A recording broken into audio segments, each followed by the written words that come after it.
puede cambiar nunca en España, que es la Constitución. No había que cambiar la Constitución. Es que me llevé la sorpresa que no había que cambiar ni una ley, sino que si queremos lo podemos aplicar mañana mismo. Ojo que muchas veces utilizamos la burocracia como una impostura. Es que esto es muy burocrático y ahí que se esconden. Ahí se esconden intereses corporativos e intereses sindicales. Yo estoy harto del mal uso del término democracia dentro de las instituciones. Saben que las escuelas son democráticas, porque el claustro elige a los profesores. La universidad de la cual soy vicerrector es todo democrático. Y cuando tú digas que mala idea esto de que seamos los propios profesores, alumnos y PAS que eligen al rector, se te comen, porque la democracia en la universidad es uno de los principios más básicos y sagrados. La democracia en los centros docentes. No digan democracia a lo que significa corporativismo, porque utiliza la democracia para generar su agenda corporativa, capturar a la administración pública, que es de los ciudadanos, para sus propios intereses. Esto es así. Los maestros están encantados de elegir, pero no quieren que se profesionalice el rol de directores de centro. No quieren que los directores de centro accedan como directores con los que tengan la competencia de forma meritocrática. Es que esto no es democrático. Ya, pero ustedes lo que quieren con este sistema es tener a alguien totalmente cautivo, que lo han votado, en cualquier momento lo pueden cesar, que además poco va a gobernar contra ustedes, porque cuando deje de ser director pasa a ser uno más. Y sabido es que los bomberos entre ellos no se pisan la manguera. Con la burocracia hacemos exactamente lo mismo. Es una gran impostura. La burocracia, al fin y al cabo, tampoco es tan mala. Tampoco tenía que funcionar tan mal. La podemos hacer funcionar bien. Yo siempre digo que la burocracia es como una planta tropical. La burocracia es algo esplendoroso. Si tú tienes un jardín y plantas un pino, eso es algo autóctono y el pino va creciendo muy lentamente. Pero como agarres una planta tropical tipo un ficus de América, ¿sabes que aquello te crece muy rápido? Porque es exuberante. La burocracia es algo exuberante. Si tú plantas burocracias por tu jardín administrativo, ¿qué tienes que tener a cambio? Un cuidado servicio de jardinería y andar todo el día podándolo. A nosotros no. Nosotros plantamos unos cuantos modelos burocráticos en nuestro jardín administrativo y nos olvidamos. Y aquello crece, crece, crece, crece, crece, hasta que se convierte en una auténtica selva, donde los ciudadanos se pierden por la selva y donde los malos funcionarios se emboscan como animales salvajes y atacan a los ciudadanos. Y entonces ya tenemos un problema. Y entonces viene Soraya, la vicepresidenta, y dice, vamos a hacer una reforma. Y se inventan la cora. Pero ¿qué reforma ni qué nada? Lo que han hecho es una poda. Lo que tenemos que hacer cada día, cuando ya tenemos la selva, dice, esto ya es inasumible, vamos a hacer una reforma. Y lo que hacemos es sencillamente podar aquella selva. Ojo, una reforma es lo que nos hace falta hacer, no una poda. Es algo conceptualmente distinto. Donde tenemos la piscina, ahora metemos un huerto. Y donde tenemos no sé qué, ahora metemos una fuente. Eso es una reforma, es un cambio conceptual. No digamos reforma a lo que son podas que hacemos cada 20 años porque aquello se nos ha silvestrado porque no hemos tenido un cuidado día a día de esta planta tan esplendorosa y vital que es el modelo burocrático. Y acabo. Capturas corporativas y sindicales.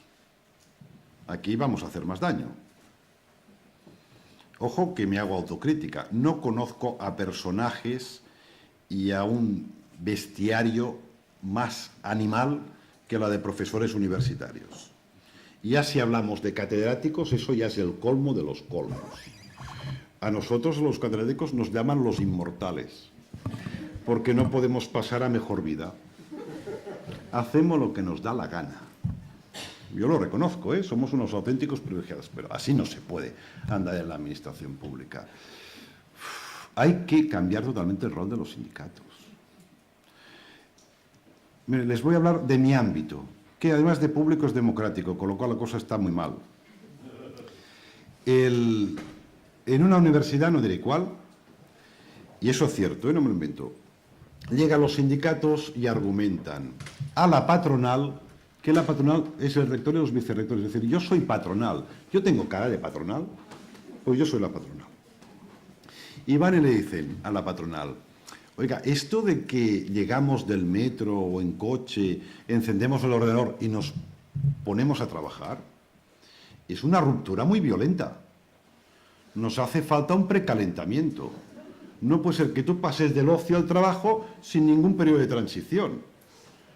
Hace falta hacer ejercicios, tai chi, algo. Y tienen pactado por convenio, no me lo invento, que cada día tienen un cuarto de hora de precalentamiento antes de acceder al puesto de trabajo. Que el precalentamiento consiste en que todo el mundo puede llegar un cuarto de hora más tarde o trabajan un cuarto de hora menos. En otra universidad no les dio por el precalentamiento y les dio por el deporte. Tenemos que estar en buenas condiciones físicas, esto genera motivación, no sé qué, y tienen pactado por convenio que durante su jornada laboral, al mes, tienen 15 horas de libre disposición para hacer deporte. Y tú vas allí y dices, ¿dónde está este? Haciendo pádel, es su hora de pádel, en las instalaciones deportivas que gratuitamente le cede la universidad. Claro, entonces me vienen a mí los sindicatos y a mí me ven como un auténtico animal esclavista, porque yo no les doy ni precalentamiento y dice, todos estamos gordos porque no podemos hacer deporte por tu culpa. Empezamos mal. Entonces, ahora que se empieza a jubilar gente, se nos ocurrió una idea de, claro, esto de que se jubile alguien, pues es como una especie de muerte civil y hay que endulcorarla de alguna manera. Y se nos ocurrió de que cuando alguien se jubile, si quiere, pueda mantener el mail de la universidad, pueda mantener el carnet de la biblioteca y sacar libros, pueda ir gratuitamente a las conferencias, incluso tenga un despacho compartido. Es decir, si quiere, es miembro de la comunidad universitaria hasta que se muera. Se lo planteamos a todos los sindicatos dicen, pues es verdad, no habíamos caído, esto de la jubilación como muerte civil, pero esta idea que tenéis no nos parece muy acertada, tenemos otra mucho mejor. Digo, ¿sí cuál? Pues mira, cuando uno cumple 50 años, empieza a trabajar 1 hora menos a la semana. Cuando cumple 52, yo que ya tengo 54, ya me tocaría 4 horas menos a la semana. Y así cuando se jubile, pues no habrá ninguna ruptura, porque ya estará acostumbrado a no pegar ningún. Eso es verídico, ¿eh? Claro, cuando me dijeron esto, yo salí dando un portazo y empecé a gritar por los pasillos, yo, gran defensor de los servicios públicos, de la administración pública, decir, hay que privatizarlo todo, hay que externalizarlo todo. No podemos andar con este tipo de capturas. Y el otro gran elemento, que eso lo explicaremos en el curso, aparte, es decir, las grandes estrategias, lo anuncio, tenemos que mejorar nuestra calidad institucional. Y eso quiere decir, sistemas claramente meritocráticos, que además he demostrado que pueden ser solventes, eficaces, eficientes, cómodos y rápidos. Y si no lo hacemos es porque no queremos. Sistema de regulación de la dirección pública profesional y esta relación entre políticos y funcionarios, cual dedico, yo nunca hablo de mis libros, pero en este caso hay este libro que tuvo, porque es divertido y es raro, un libro de dirección pública divertido y además es autobiográfico, que se llama La extraña pareja, el libro, la procelosa relación entre políticos y funcionarios. Y es un libro divertido y además autobiográfico, porque he ocupado puestos políticos y puestos de alto funcionario. He estado en las dos vertientes y tiene estos tintes autobiográficos. Dirección pública profesional. Ser más transparente, rendición de cuentas y evaluación de políticas públicas. Fijaros, son elementos, entre otros, de calidad institucional, no organizativa, institucional. Y luego el segundo gran elemento es incrementar nuestra inteligencia institucional, nuestra capacidad de captar información y de analizar esta información. Porque fíjense, si queremos ejercer el rol de metagobernador, nosotros lo que tenemos que hacer es ser más inteligentes. Y ahora no somos nada inteligentes, porque no tenemos ni capacidad de análisis, porque se nos ha oxidado, ni tenemos información para analizarla. De hecho, no nos conocemos ni a nosotros mismos, ni nuestra propia complejidad. Mucho menos nuestro holding institucional de entes instrumentales. Ya no digo que nosotros tenemos que dar información sobre el mercado privado, porque aquello que dice Gabriel y Osborne de la nueva gestión pública, mejor timonear que remar. Eso es muy bonito, que remen las empresas privadas, los actores sociales, nosotros llamamos el timón. Para llevar el timón, los tienes que conocer muy bien, tienes que tener información y tienes que dominarlo. Y ahora no estamos capacitados para ejercer el rol de metagobernador. Y para acabar, un llamado. Seamos más permeables al cambio. Es inevitable. Un cambio genera automáticamente resistencia al cambio. Todos somos conservadores dentro de la administración pública y dentro de cualquier organización. Todos somos conservadores. Aquello de más vale malo conocido que bueno por conocer, funciona.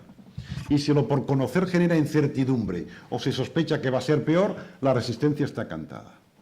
Pero si nosotros nos resistimos a nivel individual, colectivo, corporativo y sindical, la administración pública desaparece. Y yo puedo hablar de mi ámbito, donde modestamente intento aportar algo, que es la universidad. En el anterior mandato, ahora he cambiado de cargo, intenté hacer una reforma en mi universidad. Y lo que le planteé a la comunidad universitaria, que como veis es complicada porque además opera de forma democrática, es la necesidad que teníamos que cambiar. Es decir, cuidado, podemos desaparecer, es que nos dicen que el 90% de universidades van a desaparecer, es que los intermediarios estamos en crisis, es que ya estamos notando que los alumnos cada vez asisten menos a clase. Hay un gran absentismo porque los profesores como intermediarios cada vez somos menos necesarios o nos estamos reciclando con nuevas competencias pedagógicas. Eso de hacer las clases como hace 500 años siempre hemos hecho igual, pues eso ahora ya no funciona. Y contra todo pronóstico los convenzo. Y dicen, es verdad, tenemos que cambiar.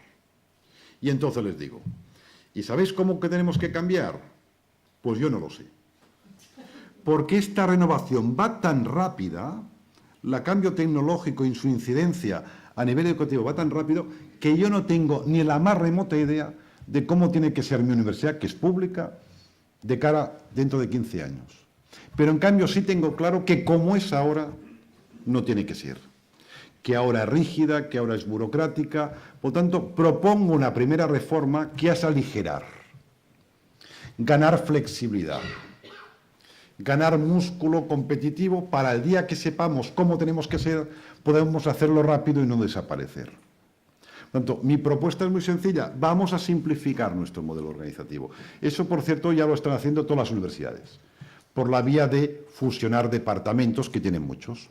La mía, como es pequeña y es más joven, hacemos una cosa más sofisticada, que nosotros fusionamos departamentos y facultades. Total, que un centro de 25 instancias académicas la dejo solo a 8 instancias académicas. Simplifica, además está bien argumentado, esto genera más transversalidad, genera una mayor potencia de estos ámbitos porque tienen más masa crítica e incluso tienen más autonomía, diseño un modelo, que eso es lo que me dedico yo, temas organizativos, con fuerza centrífugas, que doy más autonomía, pero con unos tensores de fuerza centrípetas que también den cohesión al sistema. Bueno, total, explico un nuevo modelo y contra todo pronóstico los convenzo a todos. Y me dicen, este modelo es fantástico, te lo compramos. Yo no me lo podía ni creer. Y entonces empezamos a implementarlo. Y ahí, después que todo el mundo esté convencido que tiene que cambiar, porque si no desaparecemos, y que el modelo les parece bien, cuando empezamos a implementarlo, empiezan las resistencias. Porque claro, de 25 jefes pasamos a 8. Y me encuentro con el famoso, a mí no, ¿eh? O sea, yo con tu reforma estoy de acuerdo, pero a mí no me toques. Porque fíjate que a mí solo me hacen falta 5 años para jubilarme. Sale otro y dice, a mí no me toques, que solo me quedan 15. Hombre, es que con 15 ya habremos desaparecido, que esto va muy rápido. Y con el a mí no, tengo el cambio no bloqueado, pero que está costando un esfuerzo de sangre, sudor y lágrimas, y al final puede llegar a descarrilar políticamente. Y creo que esto es enormemente injusto, porque miren, los cambios de paradigma y transformación son duros para todos. Pero la dureza que hay en el sector privado es enorme, y es totalmente injusto. En cambio, en el sector público podemos hacer los cambios con unas mejores condiciones si somos proactivos y nos adelantamos a los mismos. Si no nos adelantamos, llegará un día que tenemos que hacer cirugía. Porque si desaparecemos como universidad, nos tendrán que echar a la calle. Y esto es cirugía, y cirugía con motosierra. Y ahora, en cambio, podemos hacer cirugía, casi con laparoscopia, sin casi ni hacer sangre, porque yo solo pido 2 cosas a mis empleados públicos, a mis colegas. Uno, que se reciclen, que algunas competencias pues las cambien por otras nuevas, que no es muy difícil.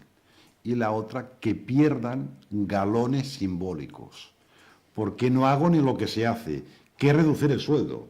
Estos 25 que son jefes, de los cuales habrán pues 17 que dejarán de ser jefes, no les bajo el sueldo. Que eso en el sector privado es impensable. Solo les pido que dejen de ser jefes y que pierden los galones y que se reciclen, no de una forma radical para asumir nuevas competencias, pero siguen cobrando lo mismo. Pues me dicen que no. Y ya tengo que apelar, y con eso acabo, a un valor, y esta es mi canción desesperada, de que tenemos que impulsar un nuevo valor en la administración pública, que es un valor de sostenibilidad intergeneracional. Porque ahora ya esta gente que se resiste, apelo a sus hijos. Digo, por su culpa, su hijo o sus nietos no podrá disfrutar de una universidad pública de calidad y tendrá que ir a una privada. No seamos egoístas generacionalmente. Por no perder alguno de nuestros pequeños privilegios, no estemos condicionando y bloqueando la reforma de la administración pública, porque si no la administración pública, en este caso mi universidad, tal como vislumbra Subirats, va a desaparecer. Y creo que es brutalmente injusto que por pequeños egoísmos nuestros, pues nuestros hijos no puedan disfrutar de una administración pública o nuestros nietos de una administración pública como defensora del bien común y el interés general y que da servicios públicos de calidad, como hemos disfrutado nosotros. Entonces, apelo a todos a nuestra generosidad. Yo el primero, porque los más resistentes son los profesores de universidad, los más carcamales y además los que estamos más empoderados y tenemos más capacidad de bloquearlo todo. Apelo a nosotros mismos a que seamos un poco generosos, o al menos que no seamos egoístas, porque si no, la administración pública que van a conocer nuestros hijos y nuestros nietos, pues no va a ser la misma administración pública que hemos conocido nosotros. Muchas gracias.